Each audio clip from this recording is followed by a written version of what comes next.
Efendim merhaba. Evet, yeni bir haftaya başlıyoruz Sayın Reşat Akar'la birlikte ve tabii bugün oldukça yoğun geçiyor, ilginç de geçiyor aynı zamanda. Meclisin son günü. Şu sıralarda tam ben yayına girerken hala anayasa değişikliğine ilişkin oylama yapılıyordu. TDP dışında diğer partilerde konsensus var. Anayasada bir değişiklik söz konusu olacak. Bu değişiklik çok sınırlı. Yargıç sayılarıyla sınırlandırılmış, çok elzem olan bir değişikliği oyluyor şu anda. TDP geçici 10. maddeyi bahane ederek retoyu veriyor ama diğer partiler yargının sorunlarının önünün açılması noktasındaki bu anayasa değişikliğini oyluyorlar ve %99 diyelim zaten bu değişiklik geçiyor olacak ve önümüze gelecek. Bizim de oylamamız için biliyorsunuz anayasa değişikliği halk oyu gerektiriyor. Bu bir süreç ama bugüne damgasını vuran olay sabah saatlerinde Girne'ye gelen bir gemide bir vatandaşımız, bir hanımefendi çocuğuyla birlikte geliyor. Sıcaklığı olduğunu söylüyor ama pozitif negatif diye bir durum söz konusu değil. Onu alıp oradan hastaneye götürüp test yapıyorlar. Ama bu arada ilginçtir, Sağlık Bakanımız kürsüye çıkıyor. Bir vaka var diyor, pozitif olduğunu söyledi diyor. O yüzden bir tane pozitif vakamız var diyor ama PCR testini de yapacağız. Aradan 3-4 saat geçtikten sonra Sayın Sağlık Bakanı yine çıkıyor bu kez kürsüye. Diyor ki merak etmeyin tamamdır, pozitif değil. Bu da tabii yoğun bir şekilde hem sosyal medyanın hem Meclis Genel Kurulu'nun gündeminde oluyor. Çünkü Sayın Bakan'ın iki ifadesi arasında %100 fark var maalesef. Bu da yine önemli konuların başına. Bilişim yasası var mecliste yine bugün. O da tamamlandı, değişiyor. Bu konuda da çok konuştuk bu konuyu da, bilmiyorum yeniden değinirsek diye bugünün gündeminde bu konular var. Ve ayrıca hafta sonundan yansıyan biliyorsunuz 1 Temmuz tartışmaları yine ve bir takım eylemler gündemimizde bulunacak program süresi içerisinde. Sizlerden gelecek olan yorumları da elbette aktaracağız. Ve Sayın Akar'a sözü verelim, hoş geldiniz diyerek. Evet, hoş bulduk sevgili Aytürk. Tüm izleyenlerimize iyi haftalar dileyelim. Tam da bizim 2-3 haftadan beri yayınladığımız bir çocuk şarkısı vardır. Arı vız vız, meclis gene bugün vız vız vız. Ve bu meclisin yaz süresince çalışması içinmiş, teklifleri verilmiş de oy birliğiyle kabul etmiş de çalışacak. Ya çalışsanız ne olacak, çalışmasanız ne olacak? Yani ürettiğiniz doğru dürüst bir şey yok ki. Tamamen insanların aklını karıştırma, tamamen insanları kaosa sürükleme, kişisel ve partisel çıkarları ön planda tutan bir meclis yapısı var. Ülke çıkarları, ülke menfaatleri, vatandaşların geleceğe yönelik menfaatleri, çıkarları kesinlikle ve kesinlikle gözetilmiyor. O çatı altında çok ayrı bir dünya vardır. Yani o dünya, Allah hiçbirimize böyle bir dünya nasip etmesin. Gerçekten tedavi edilmesi çok zor bir dünya.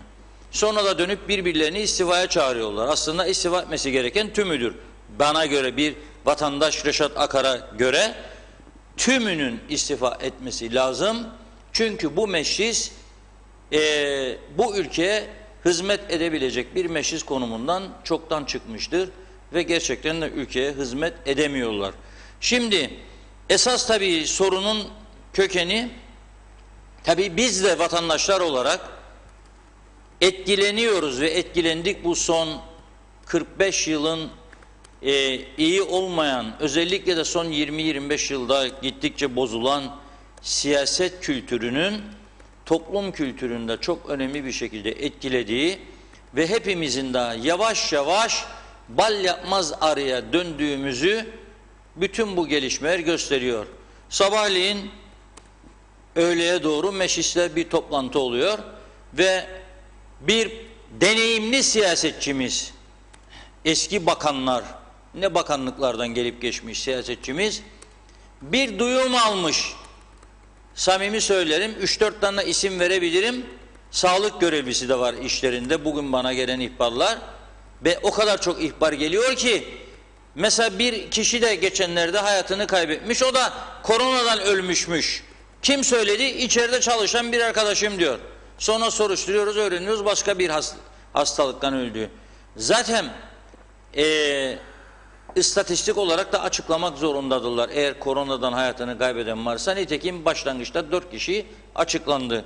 Şimdi her duyduğumuzu anında, hele siyasetçi veya gazeteciysek, tamamen teyit etmeden, kaynağına ulaşmadan, yazık günah değil mi, bunları meclis kürsüsüne getiriyor arkadaşım. Da diyor ki nedir diyor bu gemiyle gelen diyor pozitif vaka varmış, şey istiyorum, izahat istiyor.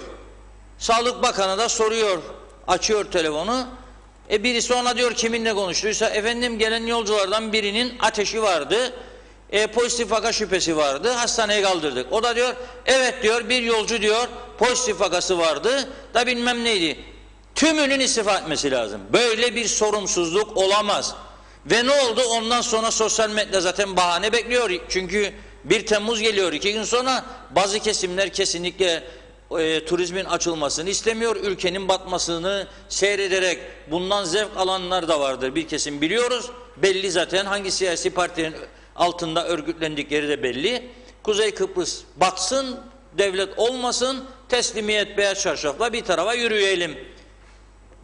Ama olmayacak bu tabii, bu beyaz çarşafla yürüme olmayacak da tabii kaybedeceğimiz bir müzakere süreci de olabilir, o ayrı bir konu. Ama ne diyor? Çıkıyor o öyle dedi diye diyor ona. O da diyor ki vardır bir pozitif vaka diyor. Ondan sonra sosyal medya, ama ne yazılar? Hatta gelen kadının Türkiye vatandaşı olduğu, ithal korona diyorlar. Ne diyor? Açın kapıyı diyor, koronalar geliyor diyor. Aday ülkeyi diyor. Maosa Girne limanından hoş geldin diyor. Hangi limandan geldiğini de bilmez. Girne limanından geldi Maosa. İlk koronacı geldi diyor Kıbrıs'a diyor. Bak bak bak bak. Yani korona olmak, vatana ihanet etmekle bir şey. Adam öldürmek, katillik, cinayet. Ya hastalıktır. Herkes olabilir bu korona. Herkes olabilir. Deli dana gibi olabilir. AIDS gibi olabilir. Enfeksiyon hastalığı gibi olabilir. Koa hastalığı gibi olabilir. Ne fark eder? Hepsi bunların bir enfeksiyon hastalığı. Ne oldu yani? Vatan haini mi oldu? Katil mi oldu? Öyle bir seviyesizce saldırılar, öyle paylaşımlar. Bakıyorum memlekette müdürlük yapmış, müsteşarlık yapmış, emekli çıkmış, oturduğu yerde 15'i kapıyor. Ver vursun gitsin be insanlara. Onun şerefini, o kadının haysiyetini, ailesini hiç kimse düşünmüyor. Ondan sonra dayamış bilişim yasası çıkmasınmış. Bak bak bak bak bak. Bilişim yasası çıkmasın, olur mu çıkmasın? Ben çok hafif buldum bu bilişim yasasının. Çok daha sertinin çıkması lazım. Ne hakkımız var bizim tam teyit etmeden, tespit etmeden bunları yaygara vermek ve bir de Kıbrıslı olan öz Kıbrıslı insanı bir de Türkiye'liye mal etmek, bir de sanki kötü bir iş yapmış gibi, hainmiş gibi lanse etmek. Ne münasebet ya, böyle bir şey hangi ülkede görülmüştür böyle bir durum? Kadın ateşinin yüksek olduğunu söyleyemez mi? Gemide sallana sallana geldi, panik yapmış olamaz mı? Zaten tedaviden dönen bir insan. Ne oluyor?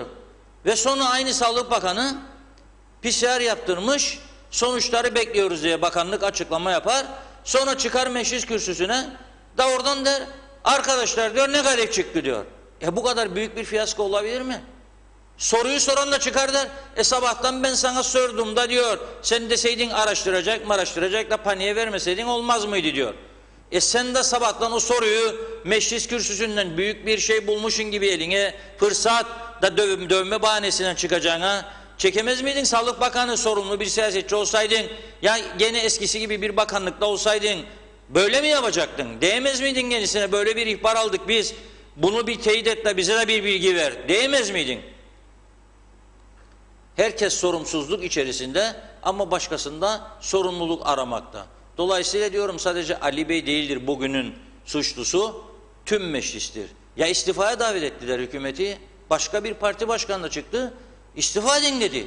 Sizi istifaya çağırıyorum dedi. Olmayan vaka için, yanlış bilgi aktarımından dolayı, dedikodudan dolayı, Facebook'un onları dövmelerinden dolayı ve bu ülkeye güven duyacağım ben, Da bir de yatırımcı çağıracağım dışarıdan. Ya ailemi çağıracağım İngiltere'den gelsin de getirsin paralarını da buraya da yatırsın da bunlara, bu meclise güvenerek bu ülkede yatırım yapsın, para harcasın. Olacak şey mi ya? Olacak şey mi? Ben alıp bavulu bohçaya gitmeyi düşünüyorum. Kime çağıracağım bu ülkede? Da Maraş açacakmış 4 Sayın Başbakan da turizm daha da patlayacakmış. Sen doğmadan öldürdün turizmi zaten gene. Sen elindeki turizmi canlandıramıyorsun. Her gün değişik kararlarla mahvettin insanları. Da şimdi Maraş'ımış açacakmış da turizm daha da büyüyecekmiş. Hangi turizmden bahsediyoruz arkadaşlar burada? Olmayan turizmden bahsediyoruz. Hangi turizm? Siz açıkladınız 1 Temmuz'da uçaklar gelecek dediniz. Sonra döndünüz baktınız Facebook'tan saldırı var belirli çevrelerden. Ne dediniz? 2. PCR. Ona da amenna. Var mı imkanınız? Tabii vardır dediniz. Sonra soruyor arkadaşlarımız dün Sivil Havacılık Müdürü'ne ne olacak 1 Temmuz'dan itibaren kaç uçak gelecek mesela ilk gün Kıbrıs'a? Bu bir haberdir. Vatandaşları bizim bilgilendirmemiz lazım. Sorun bakalım dedik ilk gün kaç uçak gelecek, hangi şehirlerden gelecek? Ne diyor Sivil Havacılık Müdürü? Diyor ki devletimizin, Sağlık Bakanlığımızın günde sadece 300 kişiye PCR yapma imkanı vardır. Dolayısıyla karar alınmıştır. Sadece 2 uçak gelecek günde. O da İstanbul'dan. 1 tane Türk Hava Yolları, 1 tane de Pegasus. 2 uçak taksim etmişler. 1 THY, 1 Pegasus, günde 2 uçak. 300 yolcu. Bu 300 yolcunun 100 tanesi burada yaşayan olduğunu düşünelim. Vatandaştır veya çalışma izinlidir. 200. 200 yolcuyu kaça böleceksiniz? 131 tane otele böleceksiniz. Bölün bakalım kaç kişi çıkar. Eğer hepsi otellere gidecekse bazılarının evleri var, bazılarının ailesi var, onun yanına gidecek. Bazıları öğrenci belki geri dönüş yapıyor. Bazıları çalışma izinli geri dönüş yapıyor. Da turizm bütün oteller boş kan alıyor. Da siz çarşı kan alıyor aslında. Onu da görmeyeceksiniz. Onu da duymayacaksınız. Da siz diyeceksiniz ki işte 300 kişi günde kapasitemiz bu kadar. Ne artırmadınız kapasitenizi? Neden Güney Kıbrıs gibi yapmadınız? Neden artırmadınız? Bunu soran yok. Kapasiteyi artıralım diyen yok. Öneri getiren yok. Arkadaşlar geçici bir süreyle Türkiye'den uzman getirelim. 10 kişi 15 kişi bedelini ödesin bu KKTC hükümeti veya başkaları da bu insanlar çoğaldırsın test sayısı. Bu insanlar daha rahat gelsinler yok. Bakıyorum İstanbul'da kısılıp kalan vatandaşımız arıyor beni. Dün diyor ki uçak şeyini gönderdim sana gör diyor gelen Pegasus'tan. Sefer iptali. Salı günü bileti varmış. Salı günü iptal edildi sayın yolcumuz diyor.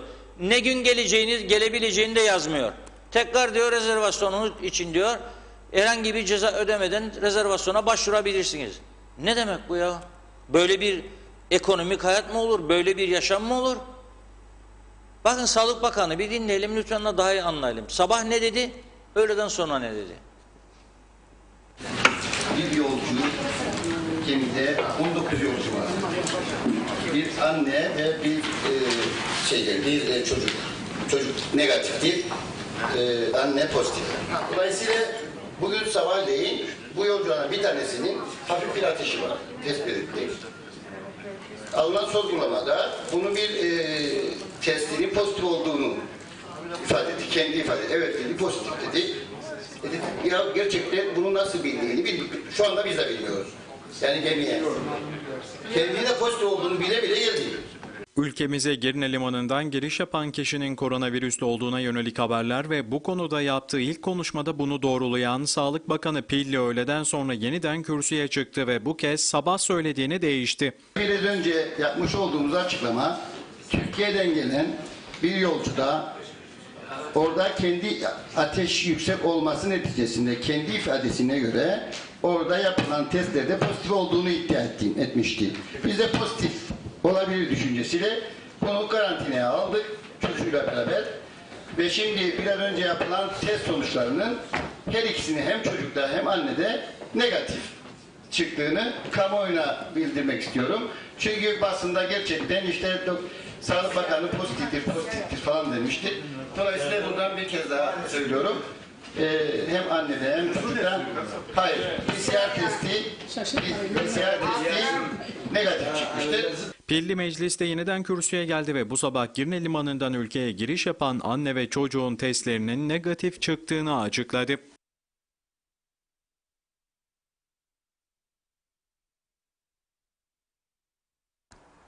Evet, yaklaşık 3 saatlik bir farkla yapılan açıklamalar. Pozitif olduğunu diyor, bile bile geldi diyor bir ülkenin Sağlık Bakanı.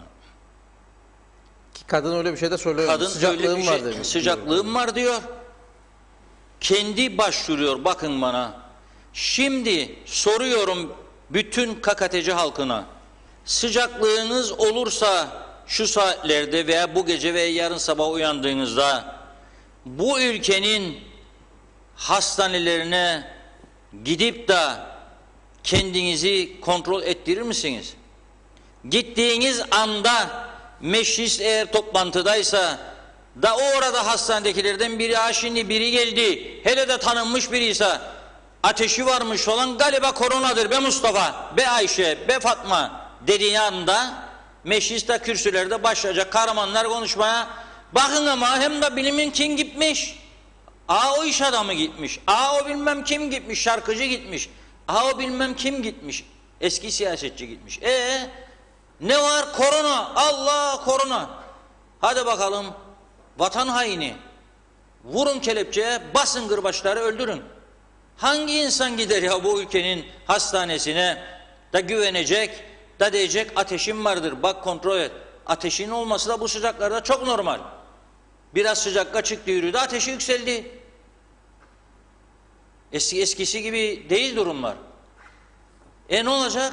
Ateşi yükseldiyse denize gitti, soğuk aldı, üstü ıslak kaldı, gece yattı, sabah kalktı, hasta oldu, vantilatör üstünde grip oldu, ateşi çıktı, sabahtan kalktı, uyandı.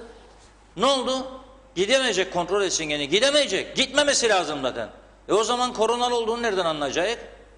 İnsanların nasıl mücadele edeceği koronaya karşı? Bir de bu yabancı düşmanlığı. %65 bu toplumun Kıbrıs Rumlarla ve bütün Avrupa'yla 400 milyonla birleşmeyi kabul eden bu Kıbrıs Türk toplumu nasıl oluyor da 100 tane, 200 tane, 300 tane turist gelirse bu ülkeye bunu kabullenmek istemiyor?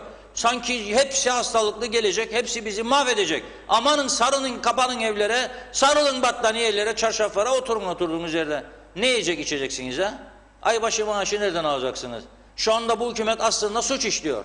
Şu anda bu hükümet ne altın rezervi var, ne petrol rezervi var. 1,5 milyar euroya yakın borcu var devletin bankalarına, sizin mevduatlarınız yani.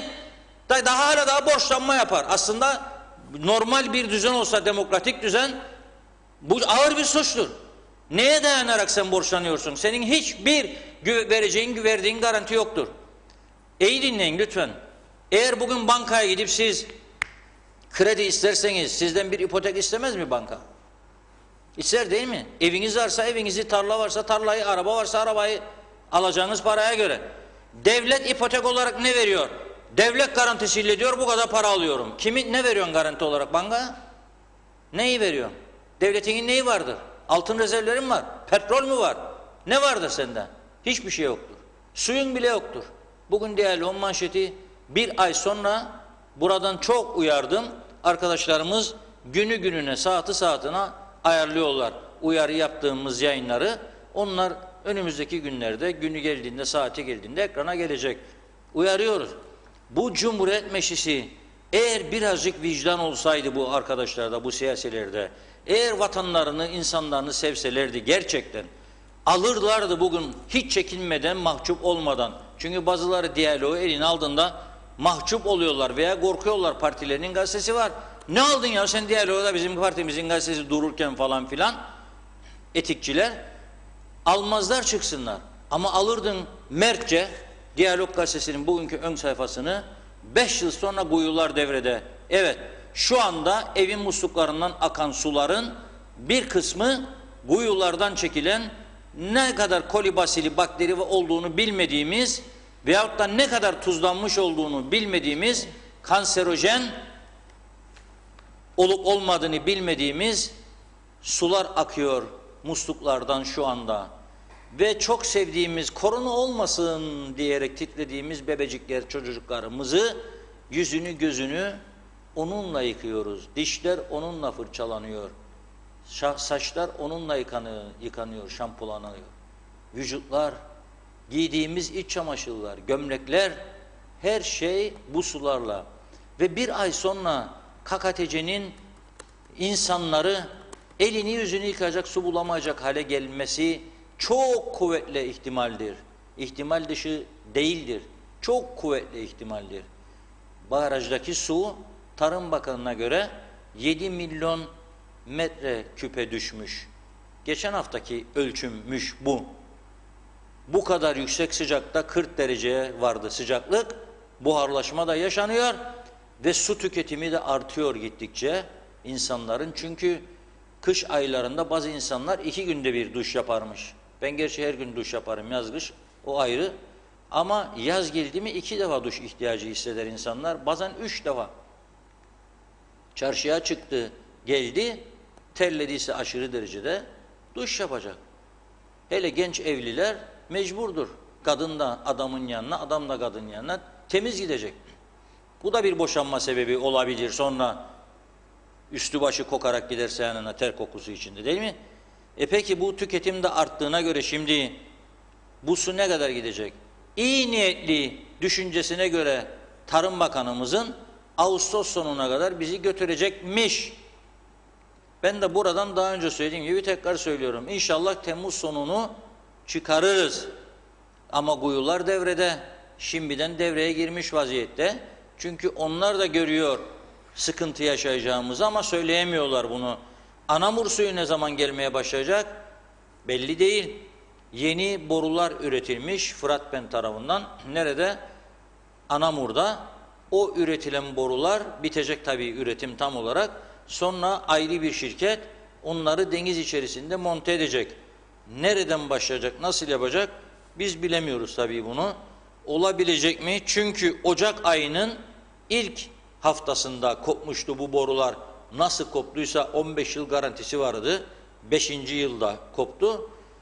Onlar düzelecek da ondan sonra buraya su akışı başlayacak. Dolayısıyla bunlar hiç gelmiyor ama meclisin gündemine.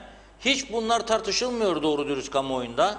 İnsanlar uyutuluyor bir şekilde. Sadece dikkatler bir korona meselesine yönlendirilmiş ve özellikle kamuda çalışanları veya emeklileri istismar ederek, onların feveran etmelerini teşvik ederek bir politika yürütülüyor. Saldırın kapansın kapılar gelmesin etsin. Fırsattır bu tam batırmak için bütün ülkeyi. Batırın gitsin. Sonra ne bulup yiyeceksiniz, içeceksiniz onu düşünün. Bu maaşlar nasıl ödenecek? Az önce söyledim. Yasa dışı bir şekilde borçlanmaktadır bu hükümet. Demokratik bir ülkede olsaydık, yargı da sistemli çalışsaydı, başsavcılar başka ülkelerde en azından Güney Kıbrıs'taki gibi daha özgür olsaydı bizde savcılar, bu yapılanlar tamamen yasa dışıdır. Senin hiçbir kaynağın yok, olmayan kaynakları ipotek göstererek yok bir şey bankaya, sadece bir mektup yazıyorsun. Devlet kefaletiyle diyor, şu kadar borçlanma. Hiçbir kaynağın yok senin. Neye göre borçlanıyorsun? Bankalarda korka korka veriyorlar tabii. Bir de şunu düşünüyor. Banka reşada verirse alacak %10, devlete verirse alacak %14. 13. Ona göre bir faiz uygulaması yapıyorlar ve veriyorlar. Zaten daha önce alınan borçların hemen hemen tamamı devletin kontrolündeki bankalar. Kooperatif Merkez Bankası'ydı. Vakıf vardı. Son vakıf var, işi sıktı. Kooperatif Merkez Bankası ağırlıklı olarak. Ve bu bankanın da bilançolarında karlı olduğu görülür. Olmayan parayla kar yaparlar. Onlar da devletin elinde buharlaşmış paralar. 1,5 milyar euroya yakın para. Ve hala sen borçlanma yaparak maaş ödüyorsun.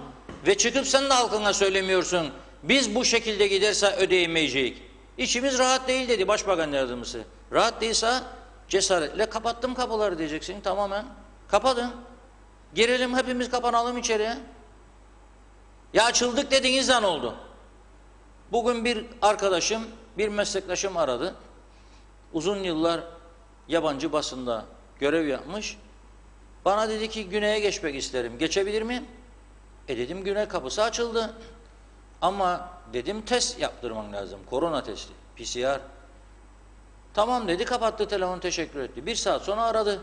Diyor ki aradım diyor devlet hastanesini. Beni bir yere bağladılar. O bağladıkları yerden de bana dedi ki vallahi biz sadece işçilere yaptık. Şu anda turist olarak gezmeye gitmek isteyenler güneyde, onlar için bir prosedür yok. Bilmiyorum. Kapattı. Ne yapacak dedi. Kim bilebilir bu işi dedi bana. Aç elini Allah'a dedim. Allah'ın bu işin yolu nedir? Sor. Allah belki sana beyan eder bunu. Ne diyeyim? Yani olmayan bir şeyi nasıl söyleyeyim? Ben de bilmiyorum. Arkadaşlarımız da öğrenemiyor. Sağlık Bakanı bu konulara cevap vermiyor. Sağlık Bakanı sabah pozitif, öğleden sonra negatif. Tamam, mecliste zorlanıyor çünkü orada. Ama gazeteciler aradığı zaman çıkmıyor telefonlara. Konuşmuyor, bilgi vermiyor. Nedir durum, gerçek durum? Ben Güney Kıbrıs'a gitmek istiyorum. Nasıl gideceğim? PCR'ı nereden yaptıracağım? Sonucunun kaç günde alacağım? Kaç saatte alacağım? Bunlar tamamen kapalı. Açtık kapılar dediler güneye. Ama güneye geçebilene aşk olsun. Şu ana kadar işçiler ve öğrenciler gidiyor benim bildiğim. Öyle gezmeye giden insan varsa belki 3-5 kişidir. Yolunu bulmuş, bir yerden PCR yaptırmış da gitmiştir. Ama benim bildiğim şu ana kadar, bugün de sorguladığımız halde doğru dürüst bir sonuca ulaşmış değiliz. Bunları oturup tartışmıyorlar. Sadece ülkeye turist gelecek. Tam da başlayacak 1 Temmuz, bugün bu mesele çıkıyor. Bir yaygara, bir fırtına, bir bağırma, çağırma, sosyal medyada da inanılmaz saldırılar ve bu şekilde ülke yönetildiğini tahmin ediyorlar. Bence bu ülkeye çok yazık ediyorlar. Bu ülke insanı da aslında bu yaygara koparanlar da ne kadar zarar göreceklerini bir süre sonra anlayacaklar. Bu gitmeyecek bir sistemdir. Devam edemeyecek bir sistemdir. Hiç kimse bize oturduğumuz yerde evlere kapanarak para vermez. Ayrıca arkadaşlarımız ekrana getirsin. Dün Lefkoşa Açık Pazarı'na gönderdik muhabir arkadaşlarımızı.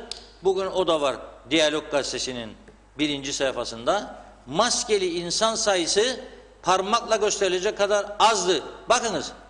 Hani önlem? Hani korona? Bunları niye kimse gündeme getirmiyor? Hani maske takma zorunluluğu vardı? Hiç kimse bunları getirmiyor. Kimse de maske... Dün 2 tane markete gittim. Birine de, ikisinde de maskeli insan sayısı yok denecek kadar azdı. Yazık, biz taktık maskeyi, terliyoruz. Yüzümüzden sular akar. Ama çoğu insanda maske yok. Ayrıca marketler artık eldiven de vermiyor. Plastik eldiven de vermiyor. Ayrıca girişte hijyenik sıvı da vermiyor. Kim denetliyor bunları? Veya biz vatandaşlar olarak nasıl neye tepki koymuyoruz bunlara da?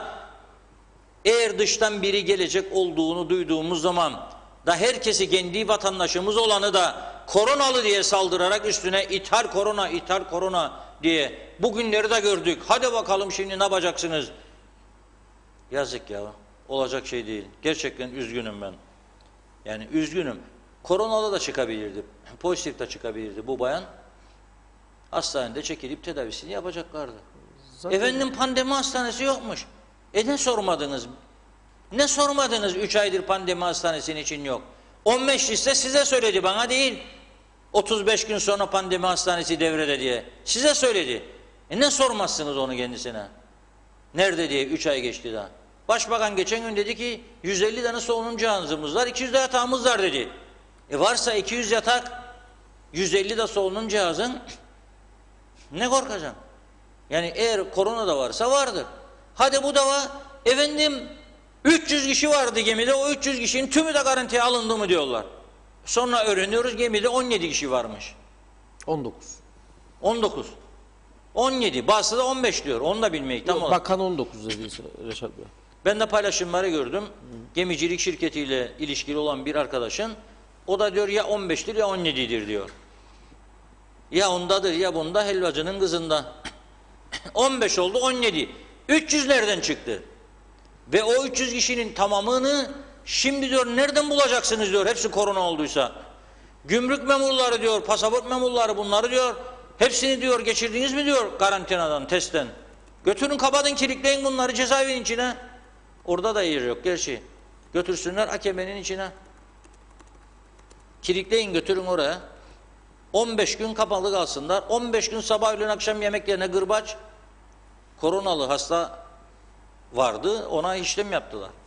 Ya da aynı gemiye bindiler geldiler. Ama ne ya, dünyanın en akıllı insanları bizik yani, Kıbrıslı Türkler. Dünyanın en çok sağlığına düşkün insanları bizik. Okuyun bakalım Hasan Özerden Bey, Siplivex'in eski genel müdürü ne diyor?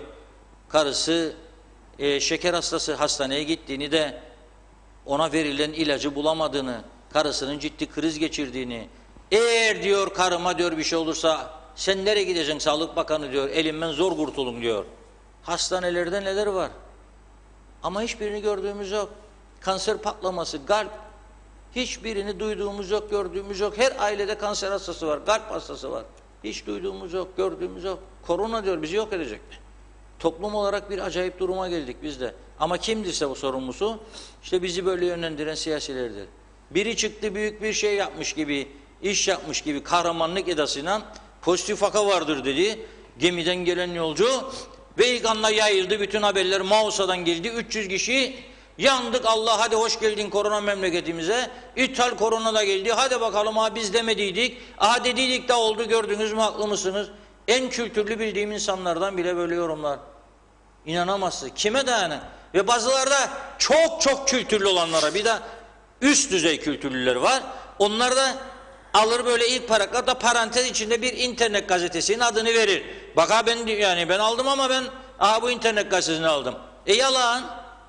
Yalan, zaten yalan yazdıkları o internet gazetelerinin birçoğunun, bilmez misin sen bunu? Senin ustan için, o bir ustası için de çok yalanlar yazmadılar mı? Bazı şeylere göre dönmüyor mu haberler? Bilmiyor muyuz bunu? Da onu bana kaynak gösterin parantez içinde, ondan aldım ha, onun yalancısıyım. Da ondan sonra da bilişim mesela gelince ceza yasaları, sömürge yasaları geliyor. Neler olacak? Ağzını açtın ceza, yüzünü açtın ceza, elini oynattın ceza. Yok, ceza öyle gelmeyecek. Ceza benim televizyonda bana koyduğu yasaklar gibi cezalar gelecek. Televizyonda halk meclisinde vatandaşın biri tuvalete gitmiş, ihtiyacını gidermiş. Onun adını söyledi diye bize ceza geldi. Ceza yedik biz, özür de diledik. Tamam, bana ceza gelirken sen Web TV diyeceksin adına, yahut da bilmem internet gazetesi diyeceksin, yahut da Facebook paylaşımı diyeceksin. Da sen onun çok daha ağırlarını yazacaksın, başkalarına hakaret de edeceksin, çok ağır ifadeleri kullanacaksın. O zaman tabii ki benim gibi sen de gireceksin cezaya.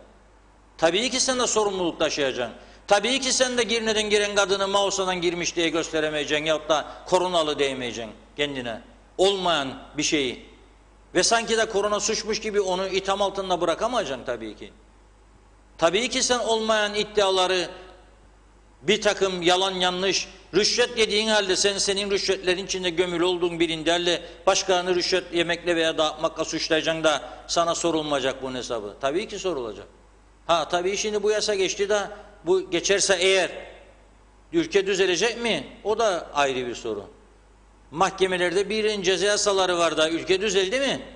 Bakabiliyorlar mı cezalara? Verebiliyor mu mahkeme? Adil olarak çalışabiliyor mu? Yok.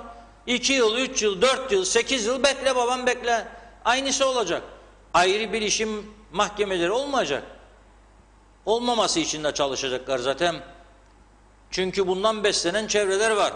Mesela doğru çıktın söyledin, onun hakkında ilginç bir ipucu yakaladın. Gerçek belgeli iddialar ortaya koydun. O seni zayıflatmak için birileri sana sövdürmesi lazım. Bilişim mesası da bunu engellerse nasıl yapacak bunu o siyasetçi? Bana dokandı Hasan Mehmet, ben ona gösteririm. Saldır oğlum üstüne bakalım sen bunun. Bunu küçük düşür toplumun içinde bakalım. Küçük de toplum zaten, hemen karısın ortalık. Onun için bunun yasaklanmasını ister mi bu siyasiler? İstemez. Peki nasıl olacak bu iş? Olacağına inanan varsa buyursun söylesin. Evet. Başlayalım yorumlara hızlıca. Yana direkt yine başa geldik Reşat Bey diyor. Maalesef hiçbir ders almadık bu 3 aylık sürede. Halen daha 1500 TL alamayanlar var. Şimdi bir pozitif daha çıksın yine her şey duracak. Ama insanların ne sabrı ne de parası kaldı evde oturmak için. O kadar sorunlarımız var ki sanki hükümet için korona iyi bir bahane olacak. Her şey korona yüzünden kötüye gitti diyecekler bize demiş. Maske ile uçakta oturanların testleri pozitif çıkabilir. Çünkü oksijen eksikliğimiz güneşle baş ağrısı yapabilir. Tekrar yapılan test bu sefer negatif gösterir. Deneyin. Önce maske takıp test yapıp sonra maskesiz test yapın. Oksijen daha yüksek olacaktır diyor Fatma Enver. Emir Ali Tatlıdil, devlet her eve $1000 ayda versin, kimse dışarı çıkmasın. Çıkana 40 değnek vuralım ya da ayaklarına çizik atalım, tuz basıp keçiye yaladalım. Ya da asfaltta 10 dakika çıplak ayakla dursun, kapılar açılacak, böyle kapalı gitmez, önemli olan denetimdir demiş. Dünyada aşı bulunmadan herkes koronayla yaşamaya alışacak diyor Zeki Yaman da. Devam edelim. Özel sektör bitik durumda. Bu da yetmez gibi insanları korkutuyorlar. Virüs geldi gitti diye diyor Bekir Morka. Adil Gür, kapanma meraklarına bir önerim var. Devlet kişi başı hane halkına 2500 TL versin, ben razıyım. Ki şu anda onu da bulamıyorum. Memurlar, esnaf, serbest meslek sahipleri eşit para alsın, kapanalım. Memur kardeşlerim razı olacak mı acaba demiş. Allah rahmet eylesin, ciğerci Ahmet yaşasaydı bunlara kesin yarasa çorbası yapardı her sabah. İnsanları açlığa, sefilliğe sürüklediler, yazık, günah diyor Mehmet İnancı. Metin Erdem, Reşat Bey yaşayın, doğruları söylüyorsunuz. Korona demeyin, Covid deyin diyor Ben Berkan. 9 çeşidi varmış koronanın. Koronavirüs, CNN International dakika başı haber verir. Koronavirüsler, Covid-19 deyin de ver, boş ver. Önemli olan hastalığın adını kullanmaktır, söylemektir. Hüseyin Özcan, biz test parası da verdik. Uçuşlar iptal olacak diye korkuyoruz. Şaşırdık. Allah yardımcımız olsun diyor. Şimdi 2'ye indi ya uçaklar. Günde 2 uçak. Birinden itibaren her gün 10 Temmuz'a kadar 1-10 Temmuz arası Adana, Antalya, Hatay, Matay yok. Sadece bir tane THY İstanbul, bir tane Pegasus İstanbul. 2 uçak. Uçaklarda da koltuklar seyrekleştirilmiştir. 150 olsa maksimum 300 kişi, zaten 300'den fazla PCR yapamazmış. Her gelene PCR. Uğraş babam uğraş. Bu taraftan Allah etme ülkenin içinde bir şey olursa, çünkü güneye gidip gelmeye başladı işçilerimiz. İzinlidir artık. Bak bunu kimse konuşmuyor. Bak konuşmuyor çünkü oy var. Oy. Bak güneye gidip işçilerimizin korona alıp almadığını merak etmez mi siyasiler mesela? Ben aldıklarına inanmıyorum, ayrı mesele. Ama bunu hiç dile getiren var mı mecliste? Çünkü oy alacağını şu 1500 kişi var. 18 yaş üstü evinde 2 kişi olsa 3000, 3 olsa 4500, 4 olsa 6000. O oyu düşündüğü için onu hiç gündeme bile getirmiyor. Arkadaş güneye bu insanları bıraktığını siz giderler gelirler. Arada bir korona testi yapıyor musunuz? Liste var mı? Tutanak var mı? Diye sormuyor. Soramaz zaten onu. Soramaz. Ama turizm olarak bu olacaksa da ülke biraz bundan menfaat sağlayacak. Bak düşünmüyor. Şimdi biraz sonra bir görüntü gelecek ekrana. Ona bakalım bir. Neden adamlar sütünü dökmeye başladı da sokağın ortasında protesto için 200 litre sütü alıyor da başından aşağı döküp yıkanıyor? Bundan da mı mesaj almıyorsunuz? Bunu niye konuşmuyorsunuz mecliste? Niye konuşmuyorsunuz? Hayvancılar Birliği Başkanı da bir tanesinin partisinden adaydı. Milletvekili de olacaktı. Az oyla kaybetti. Ne konuşması? Neden satılmıyor bu sütler? Neden elde kaldı? Neden kooperatifin ambarlarında 1 milyon litre süt vardır? Neden karpuzlar tarlada kaldı, hayvanlara yediriliyor? Neden patatesler buzdolaplarına yerleştirildi, satılamıyor? Bütün memleket iflasın eşiğine geldi. Hala kimse bunun farkında değil. Onlar 2 ay aldar maaşı, 2 ay kamu görevlileri ve geriye dönük de borçlanmak suretiyle hepimizin çocuklarımızın geleceğini ipotek altına alarak, yasa dışı bir şekilde borçlanarak o geriye dönükleri de ödediği Mart'ını şimdi de Nisan'ını ödeyecekmiş galiba. Bakalım nasıl ödenecek, borçlanacak, merak ediyorum. Zannediyorlar ki bu Temmuz sonu veya Ağustos sonunda devam edecek. Ama çok zor. Seçim olduğu halde zorlanacak Ersin Bey. Eğer bu hükümet o güne kadar devam ederse ve bu seçimler 11 Ekim'e devam edecekse, olacaksa o da zorlanacak. Onun için ben diyorum bir an önce anlasınlar da bu seçimleri erken alsınlar. Çünkü çok ciddi krizler gelecek Cumhurbaşkanlığı seçimine kadar bu ülkede. Bu kafayla bu ülkede hiçbir şey olmaz. Hangi insan 72 saat geçerli ben gidecek İstanbul'dan birisi 72 saat geçerli belge alacak ama elindeki belgenin son gününde uçak şirketi ona diyecek ki uçmuyorsun, iptaldir sefer diyecek. Yandı mı elindeki belge? Tekrar gidecek, bir daha para verecek, bir daha belge burundan girecekler, o da rahatsız edici bir işlem. Bir de gelecek Kıbrıs'ta. Niçinmiş? Cennet Kıbrıs'ımış görsünmüş. Siz cennet görmediniz galiba dünyada, ne cennetler vardır. En basiti de güney tarafı vardır. Bakın adama, niye yıkandı bu adam ya? Niye yıkandı bu adam? Sütlerle. 200 litre sütü döktü başından aşağı. İlk defa böyle bir şey göründü. Biz de bugün başta öyle koyduk. Guinness Rekorlar kitabına adaydır bu adam. Çünkü sokağın ortasında her türlü eylemi yapanı gördük de sütünden yıkanan adam ilk daha gördük. Burası gariplikler ülkesi, Kuzey Kıbrıs'tan başka bir yer olabilir mi? Burası gariplikler ülkesi, Kuzey Kıbrıs'tan başka bir yer olabilir mi? Bütün dünya halimize gülüyor. Rezil olduk ya. Rumlara da rezil olduk, dünyaya da rezil olduk. Hale bak sen. Bak bak. Adam 200 litre sütü senin elinde kalsa ve geçimini sen sadece hayvancılıktan sağlasan, süt üreterek ne olur ya halin? Onun da devletten her ay yoktur 5.000 ile 15.000 arası maaşı. Ne yapsın bu adam şimdi? Söyleyin bakalım. Yazık. Evet, devam edelim yorumlara. Bu arada iki yorum var ki biri az önce Erhan Arıklı'nın Diyalog TV ile ilgili mecliste konuşma yaptığını Ben Hüseyin Angolemi diye biliyorum. Hüseyin Bey de şimdi konuşuyormuş. Tema Yavaş da şimdi onun yorumunu yapıyor. Kapanma konusuyla ilgili konuşuyor diye. Sayın Hüseyin Angolemi, onu da söylemiş olalım. 10 Mart'ta devlet tarafından kapanan eğitim kurumumuz devlet tarafından 5 Haziran'da açıldı. Devlet 1500 seneler için 4+1 yani 4 çalışan ve bir işveren ödeme maddesi koydu. Mayıs'ta ödendik fakat Haziran için şimdi o maddeyi hiçe sahip işveren almayacak diyorlar. Sadece 2 ay için elektrik ve belediye maktu ücreti 1000 TL ödeyen, 3 ay kapalı olan, çalışanını hala ödeyen ve şu an iş olmayan kurumu ayakta tutmak için çırpınan işvereni niye bunun dışında bıraktılar? O zaman kapatalım, işçileri de durduralım.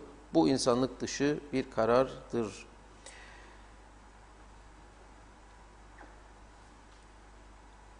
Emre Maz diyor ki Rum tarafına giden işçilerden Covid'e yakalanırlarsa ne olacak? Bunu konuşmuyor kimse. Herkes Türkiye'den gelen insanların virüs getirir beklentisinde demiş. Anlamış değilim. Ya Türkiye'de vaka sayısı yüksektir. Bunu kabul ederim.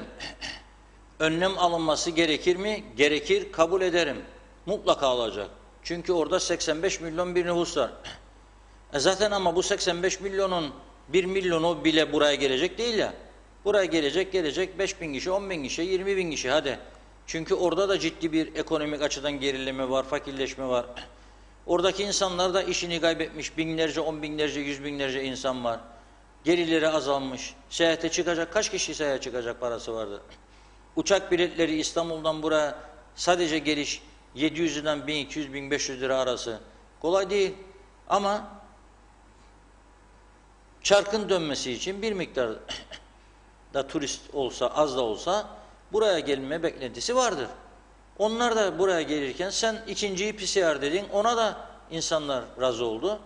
Geldiğinde buraya yaparsın, pozitif vakada varsa bunu eline davul topman alıp duyduk duymadık demeyin. Bir pozitif çıktı, yandık diye yapmaz başka ülkeler bunu. İnsan haklarına aykırıdır bu. Adam binmeden önce aldı, 3 gün önce aldığında yoğdu, 3. gün geldiğinde olabilir. Onu alır götürür hastaneye, tedavisini yaparsın, sonra da gönderirsin. Ben Rum tarafında böyle bir bizim yaptığımız şımarıklığı yapan bir durum görmedim hiç. Hiç açıklanmadı bunlar.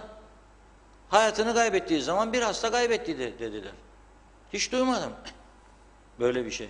Bizdedir sadece bu. Korkunç bir şey var. Toplumda iftiracılık var.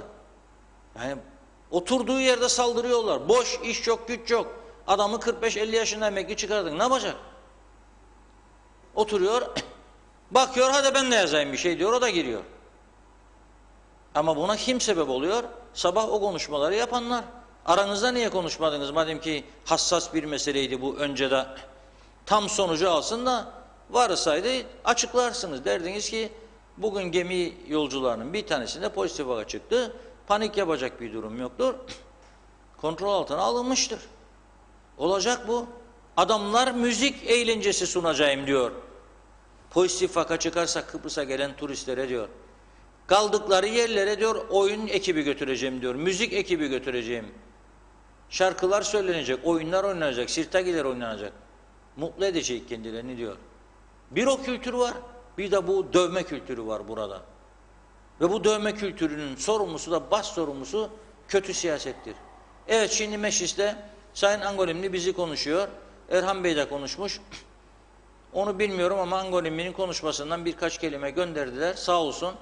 Tam 1 Temmuz günü tam 2 ay olacak.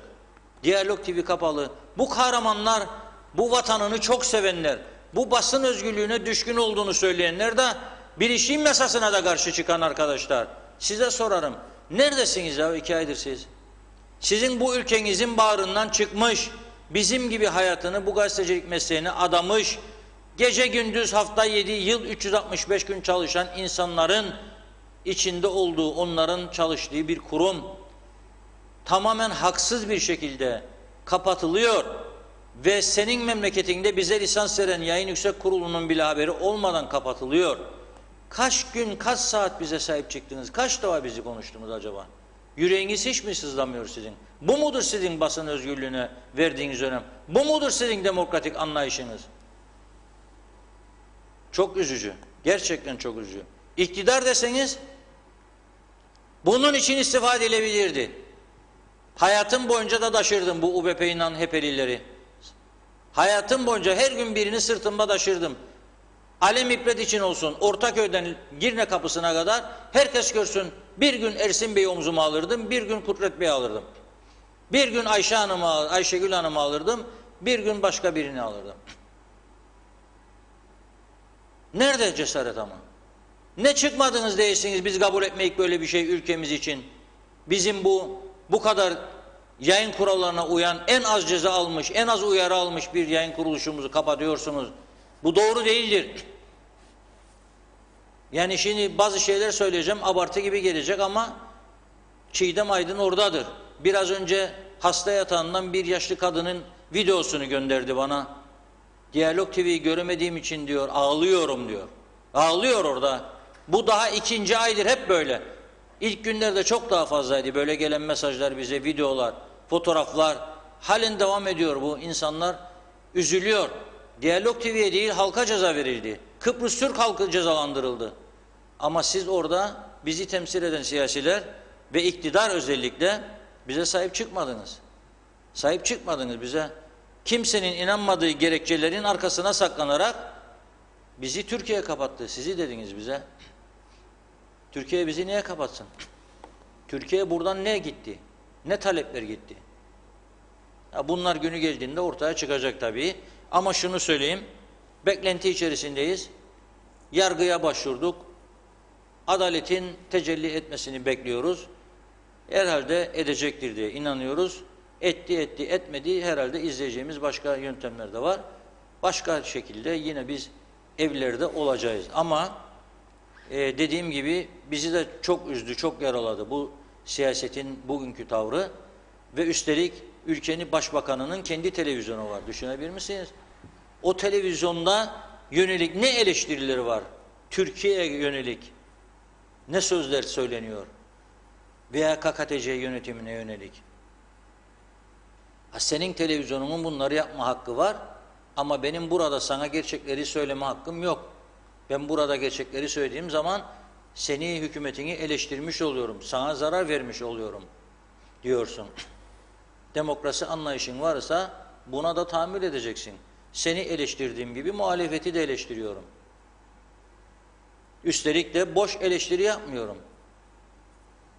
Araştırıyorum, duyuyorum, görüyorum, bilgi alıyorum. Ondan sonra söylüyorum. İşte söylüyorum su meselesini. Nedir projeniz? Nedir? 5 yıl önce karşı çıkan partilere de soruyorum. Siz karşıydınız Türkiye'den gelecek suya. Peki bu 5 senede kaç tane baraj yaptırdınız bu ülkeye? Yağmur yağdığı zaman su birikimi olsun. Kaç tane baraj yaptırdınız? Söyleyin bakalım. Ne tür projeler hazırladınız? Ne girişimleriniz oldu? Şimdi pandemi diye bağırıyorsunuz. Eski Türkiye'nin Kıbrıs işlerinden sorumlu Devlet Bakanı Sayın Recep Akdağ size 1,5 milyar Türk lirası mal olacak bir hastane projesini sunduğu zaman neden 2 ay tozlu raflarda beklettiğiniz, cevap bile vermediğiniz adama, ta ki Türkiye'de seçimlere gidilsin, Cumhurbaşkanlığı seçimine? Da şimdi pandemi. Neredeydiniz? Parasını da kendi verecek, projeyi de kendi hazırlamış. Orta Doğu'nun en mükemmel, en modern hastanesini ayağımıza getiriyor. Yok dediniz, istemeyiz dediniz. İçinizden tabii, dıştan diyemediniz de. Yok dediniz. Türkiye'ye teslim olmaktır bu diye düşündünüz değil mi? Şimdi pandemi yok diye kapatın kapıları, uçaklar gelmesin, gemiler gelmesin, turizm batsın, oteller kapatsın, hele dıştan gelenler çeksin gitsinler memleketimizden, biz bize yeteriz burada. Kuruş alamayacaklarını düşünmüyorlar. Kuruş, yok normal maaş, yok %10-20 kesintili, bir Türk lirası alamayacaklarını unutuyorlar. Bir Türk lirası. Evet, devam edelim. Başlarda da bayağı vardı. En başlara gideyim. Biraz da oradan sonlardan gelenleri okudum zaten. Önce devleti, belediyeleri, çalanları yargılasınlar ve milletvekillerinin dokunulmazlıklarını kaldırıp mahkeme huzuruna çıkartıp maaşını kesin. Bilişim yasasıymış. Geçirsen ne olacak, geçirmesen ne olacak? Ekmek çalan hırsız içeride, diğerleri dışarıda sefa sürüyor. Ümit Mustafa.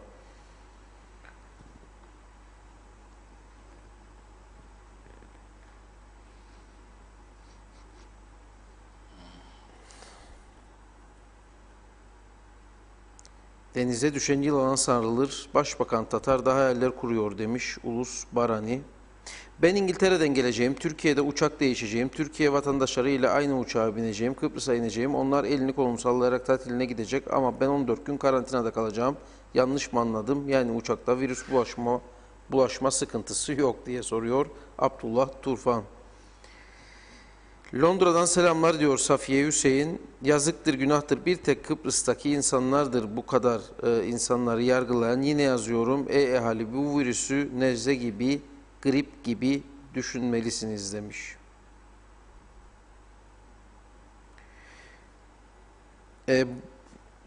Mehmet İnancı diyor ki 3 ay tatile çıkacak milletvekilleri, ne vekillikmiş bu. Onu bugün haftada bir çalışma şeklinde değiştirdiler seçim yasaklarına kadar. Yani tatili birazcık ötelediler. Sayın Arıklı biraz önce meclisteki konuşmasına Diyalog TV'nin uydudan çıkarılmasını gündeme getirdi ve yumuşak bir üslupla da olsa hükümeti eleştirdi. Geç olsun güç olmasın diyelim diyor Mete Feridun kardeşim.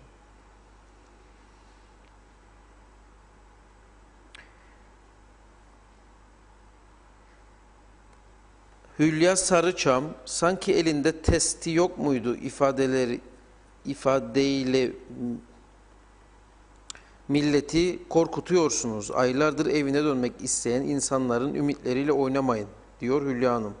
1 Temmuz öncesi zaten gelen herkese zorunlu karantina yok muydu? Sanki yokmuş da şüphe duyup hatta korona olmayan kişiye korona tanısı koyup karantinaya almış iş yapmışlar gibi konuşuyorlar diyor Ozan Akyıldız.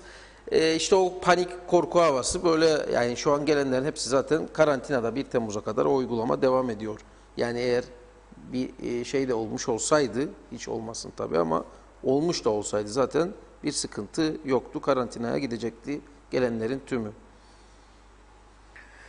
Pembe Halil, bu kadar dürüst, gerçekleri söyleyen tek kanal Diyalog TV, inşallah yakında uydudan izleriz yine demiş.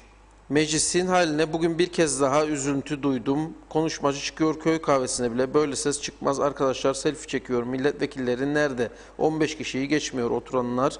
Biri yok mu? Ya çıkıp ya desin bu ciddiyetsizlik. Vur masaya, sustur.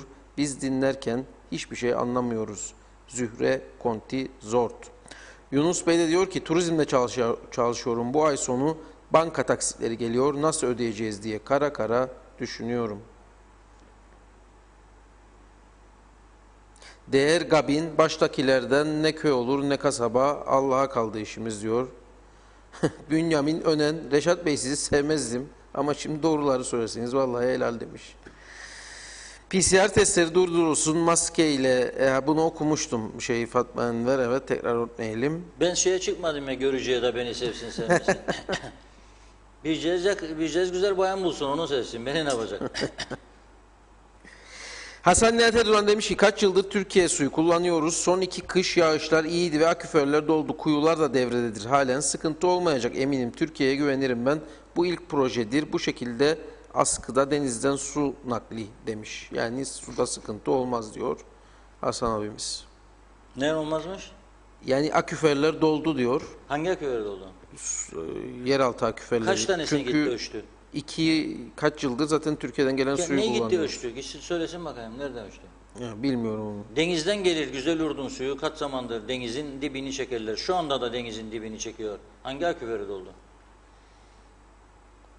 Reşat Bey basit ve kısa bir sorum var. Evim Girne'dir. 3,5 aydır evime gidemiyorum. Ben ne yapacağım? Ne kadar evimden uzak kalmak zorunda bırakılacağım diye soruyor Ozan Akyıldız. Bir mesajı sabah uyandığımda aldım Finlandiya'dan. Diyor ki arkadaşımız, ben diyor biletimi kestim. 1 Temmuz'da diyor Larnaka'dayım diyor. Atina üzerinden Larnaka'ya gideceğim diyor. Ve 4 gözle diyor memleketime, Türk tarafına geçmeye geldim. Şimdi diyor beni sokmazlarsa ne yapacağım diyor. Bugün duydu bu olayı. Şimdi bu olaylar oldu diyor. Kapatırlar mı acaba kapıları da diyor. Benim bilet param diyor. Hayallerim ne olacak? Ne cevap yazabilirim ben bu arkadaşa? Her şeyin başına gelebileceğini düşünerek yola çık dedim. Yani burası KKTC. Burada her şey olabilir. Sabah başka karar, öğlen başka, akşam başka karar. Bilemem. Koyabilir de koymayabilir de. Musa Suişmez muhtarım diyor ki Reşat Bey buradaki yöneticilerin proje, hizmet dertleri yoktur. Yıllardır da böyledir. Bu zihniyet değişmedikçe hiçbir şey olmaz. Diyalog TV halkın en çok seyrettiği kanaldır. İnşallah hak yerini bulacaktır. İyi yayınlar diliyorum. Sema Hüseyin parası olanın sağlıklı yaşadığı bir düzen kurulmuş diyor. Kamil Bey beğendiniz mi gözlüklerimizi? Teşekkür ederim. Reşat Bey merak etmeyin sizi daima destekliyoruz. Londra'da yaşayan Kıbrıs Türkler grubundan sizleri izliyoruz. Haldun Yenilmez.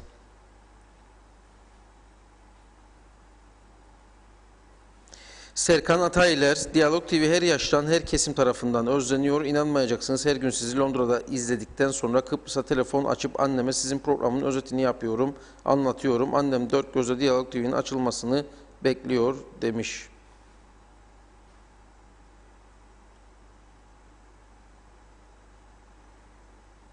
Resul Sarıyar, Diyalog TV'nin kapanması iktidarın işine gelmiştir. Siz vatandaşın sesiydiniz. Reşat Bey, bu hükümet kendi vatandaşına sahip çıkmadı ki size nasıl sahip çıksın? Bunların yatacak yerleri yok. Mustafa Barış Korkmaz. Mutlu Çubuk, devlet maalesef burada yok. Yönetim sıfır demiş. Fazilet Bıldırcın, halkın tek sesi Reşat Akar diyor.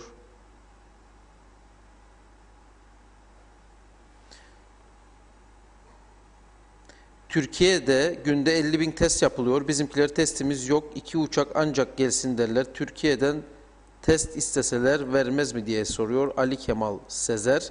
5.000 testimiz varmış bizim şu anda. Sayın Başbakan bugün mecliste öyle söyledi. 5.000 civarı bir test kitimiz varmış. Bu güneye geçen Kıbrıs Türklere mi verecek, yapacak? Türkiye'den gelenlere mi yapacak? Sadece 2 uçak 300 tane günde diyor. 10 gün 3.000 gitti zaten. Gemiyle Limassol'dan, Girne'den, Mausa'dan gelenler var. Güneyden gelenler var. Nasıl yetecek bu 5.000 tane test? İsteyebilir tabii. Dün bir haber yayınlandı. Başbakan Tatar, Cumhurbaşkanı Erdoğan'la görüştü diye. Ben de çok mutlu oldum. Telefonda. O görüşmese deseydi, işte bizim 10.000 tane, 15.000 tane, 20.000 tane kite ihtiyacımız var. Ben tahmin ederim özel uçağı yollardı o saat. Yani Filistin'e dünya kadar başka ülkelere yardım yapıyor Türkiye. Niye Kuzey Kıbrıs yapmasın? İsterse yaparlar. Ama istediğimi emin değilim. Mehmet Akın, restoranlar boş, ayakkabıcı ayakkabı satamıyor, çantacı çanta satamıyor, çiftçi ürün satamıyor. Sebebi ne? Turist gelmez, ama bu ne kamu personeli ne de devletin umurunda. Çünkü onların tuzu kuru, kapatsın devlet kapılarını. O teklif Bakalım. güzeldi, beğendim. Herkese ayda $1000 teklifi güzeldi. Bütün bu özellikle Facebook'ta 15, 17, 18 alanlar olduğunu bildiğim insanlar var. Allah versin de alsın, 38 de alsın, beni ilgilendirmez. Ama öyle 45-50 yaşında emekli çıkıp 55 yaşında alıp bunu da sonra kapanalım da aman açmayalım da aman da ihtiyacımız yoktur da aman da sağlık her şeyde mühimdir. O zaman razı olacaksın sen de. $1000 6.800 lira alacaksın her ay. Bütün vatandaşlara versin $1000. Zaten Varsa öyle şey yapsın. değil mi? ya bellidir nereye gittiği. Zaten nereye doğru ülkeyi götürdüğü bellidir bu popülizmin. Evet. Bittiği yere kadar gidecek. Bitiremediydim, okuyayım. Mehmet Akın diyor ki onların tuzu kuru, kapatsın devlet kapılarını, bakalım o zaman ne olacak? Millet hırsızlık mı yapsın, yağma mı yapsın? Bu kadar küçük düşürülen bir toplum görmedim hayatımda. Başka ülkeleri örnek almak bu kadar mı zor diye sormuş. Başka ülkelerde devlette yaşayan insanların hepsi eşit. Bizde birinci sınıf insanlar var, ikinci sınıf insanlar, üçüncü sınıf insanlar diye devlet kendi kendine ayırıyor zaten. Böyle hükümet olursa işte beceriksizlik olur. Haluk Şahin. Mutlu Çubuk, tüm halk yanınızda. Evet. Mustafa Bey'i atlamayalım, o da Bazıbağlı. Mustafa Bazıbağlı Bey yazıyor her programa. Her hafta gıda denetimlerinde limit üstü kalıntı çıkıyor. Ancak kimse ne ceza alıyor ne de önlem alınıyor. Sonra da ülkede kanser olaylarında dünyanın en üst sıralarındayız. Bunu dile getiren kimse yok diyor. Evet, doğrudur, mecliste hiç kanser vakaları artık dile getirilmiyor. Koronadan başka bir şey konuşulmuyor mecliste. Veya Covid-19 diyelim, o izleyicimiz uyardı. Başka hiçbir şey konuşulmuyor mecliste. Çünkü şu anda prim yapan konu bu. Baktılar, gördüler ki halk çok hassas bu konuda. Bir kesim olumsuz şeyler olabileceğini yayarak panik havasıyla politika yapıyor. Bir kesim de çok başarılı olduğu iddiasıyla prim yapmaya çalışıyor. Ne bir taraf doğrudur, ne öteki taraf doğrudur. Bugüne kadar pozitif vaka çıkmaması bu toplumun içinden tamamen bir şans eseridir ve dışa kapalı olmamızdır. Bu ülkeye çok sayıda yabancı turist gelmiyor. Bir miktar Alman vardı, gördük zaten, onlar da çıkmıştı. Onu atlattık. Bu bir şanstır. İkincisi, süreci iyi atlatmamızın sebebi Kuzey Kıbrıs Türk Cumhuriyeti hükümeti sınır kapılarını erken kapadı. Yani büyük bir panik olmadan, Güney bizden 15 gün sonra kapadığı için ciddi sıkıntılar yaşadı. Bunlar olumlu yöndür. Ama olumsuz yön hala daha bugün oldu. Buna karşı bir hastane yapılmadı. Hastane dediğimizde temelden çıkma yepyeni bir pandemi hastanesi değil, mevcut olanaklar içerisinde bir yeri o hastane kurallarına çevirmektir. Bunun için de başından beri Lefkoşa'daki fuar ağını söylüyoruz. Çok büyük bir arazinin içinde her türlü altyapısı hazır binalar vardır. Bunlar bölümlere ayrılarak kullanılabilir hastane olarak. Klimaları var, elektriği, güçlü elektrik akımı var, suyu var, yolu var. Çok ciddi büyük bir imkan var önümüzde aslında. Bunu kullanmadılar. İnat ve ısrarla bundan kaçındılar. Niçin bilmiyorum. Otelciler Birliği Başkanı'nın geçen hafta Dima Bey'in açıklamadığı bir projesi var. Gidip hükümete sundu. Demişler bu iyi, bunu değerlendirelim. Bugün oldu, bir cevap çıkmadı. Ben önerinin ne olduğunu biliyorum. Yani bir mevcut faal bir hastaneyi alıp o hastaneyi pandemi hastanesi haline getirebilirler. Devlet kullandıkça öder kirasını hastanenin, ama normal parasını bölüşsün iş adamları. Böyle öneriler de var benim duyduğum dıştan. Hiçbirini değerlendirmiyorsak da bir anda paniklerle, yani bu bize, bugünkü olay bize hiçbir şey kazandırmadı paniğin dışında. Hiçbir şey. Ve bundan sonrası için de ciddi kuşkular yaratmaya başladı.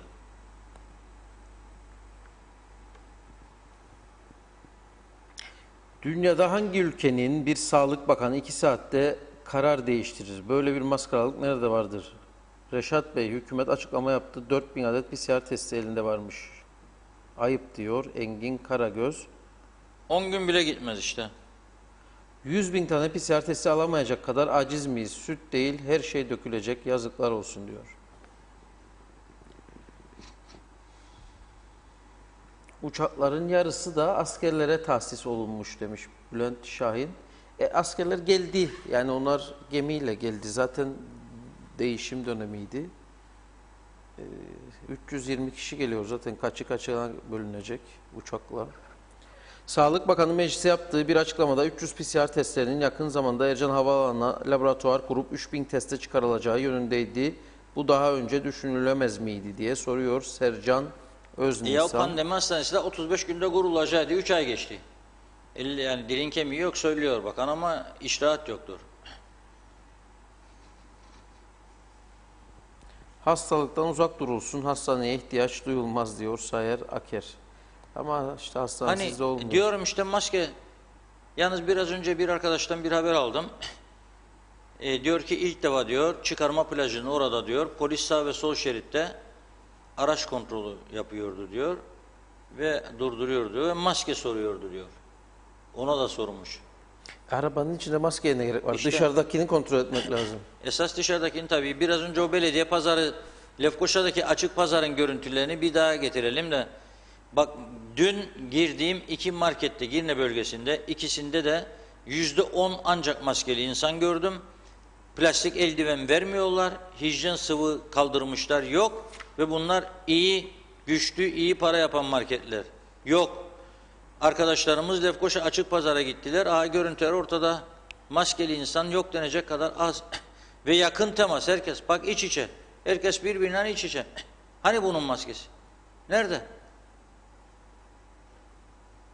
Bak birinde maske var. 10 tanesinde yok. Bak.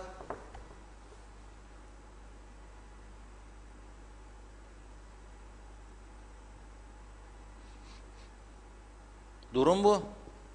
Yusuf Yarseven, o sütünden yıkanan arkadaşın adı Yusuf. Yusuf Yarseven'i böyle sütünden yıkanırken bir daha gösterin programı kapatmazdan önce. Gerçekten Kuzey Kıbrıs Türk Cumhuriyeti'nde biz kendi kendimizi çok eleştiriyoruz ama Dünya Rekorlar Kitabı'na girebilecek birçok başarımız vardır.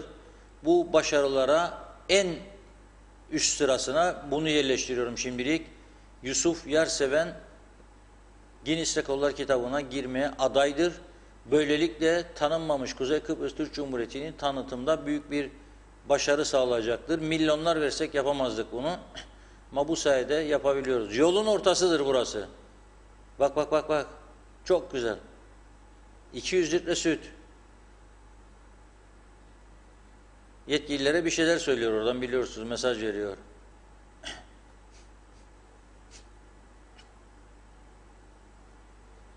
Çok güzel. Mustafa Bey nerede acaba? Mustafa Naimoğulları. Geçen gün bir açıklama yaptı. 1 milyon paket diyor süt var kooperatifin ambarlarında. Ne olacak ya? 1 milyon paket süt ne olacak Mustafa Bey?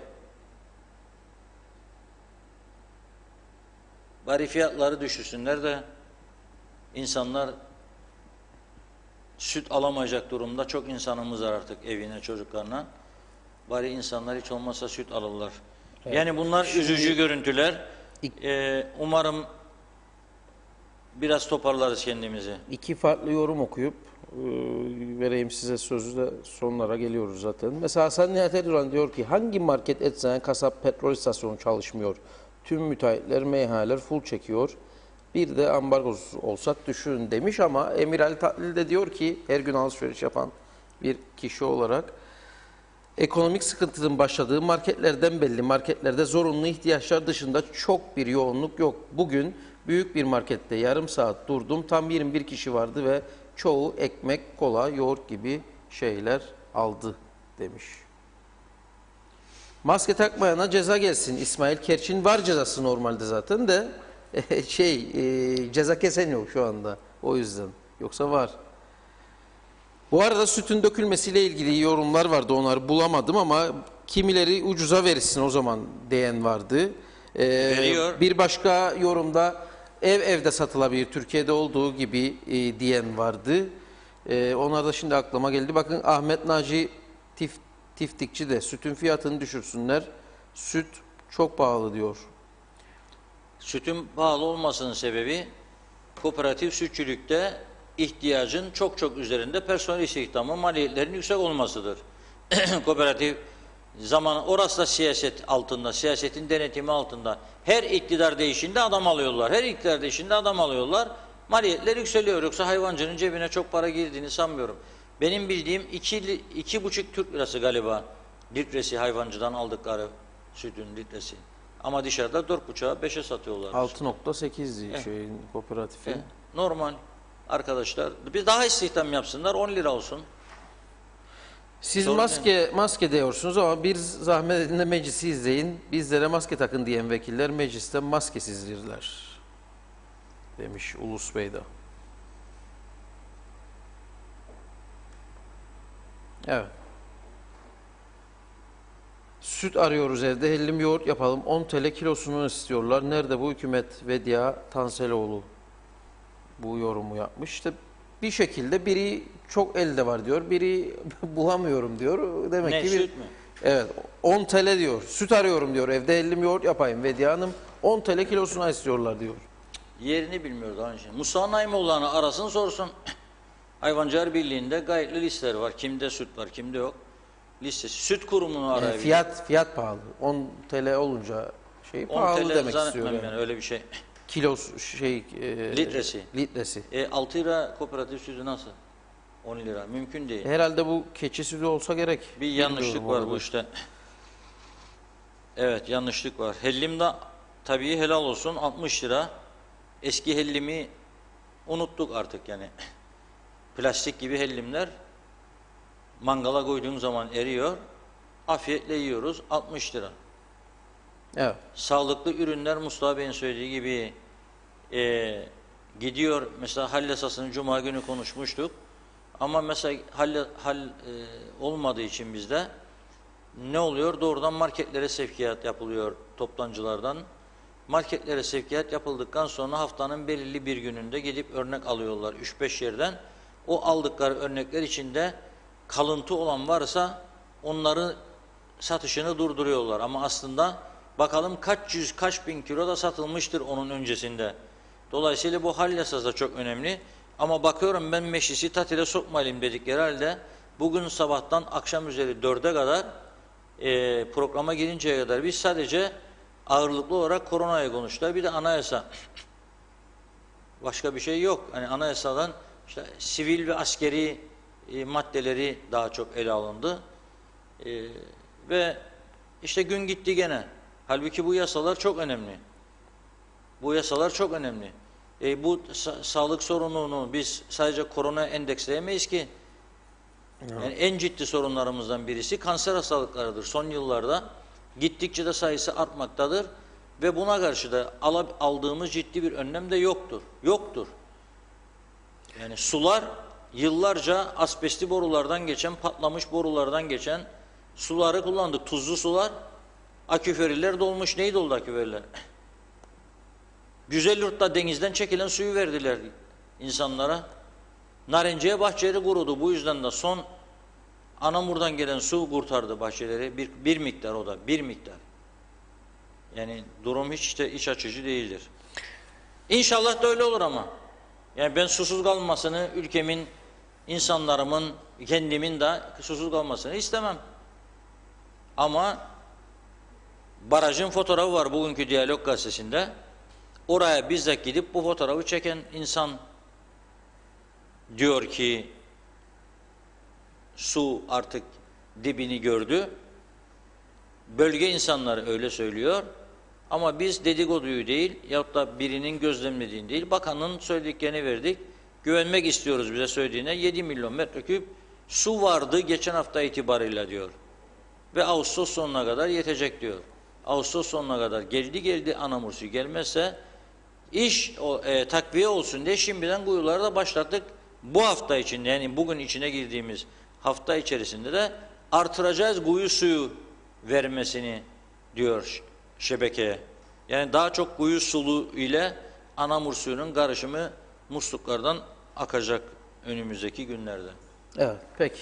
Noktalayalım böylece bugünü. Haftanın ilk iş gününde bayağı hareketliydi gündem. Bakalım yarın neler çıkacak önümüze, yine bunları yorumlayacağız. Sizlerden gelen yorumlarla da birlikte harmanlayıp efendim. Böylece bugünü noktalayalım. Yarın tekrar saat 16.30'da görüşmek dileğiyle.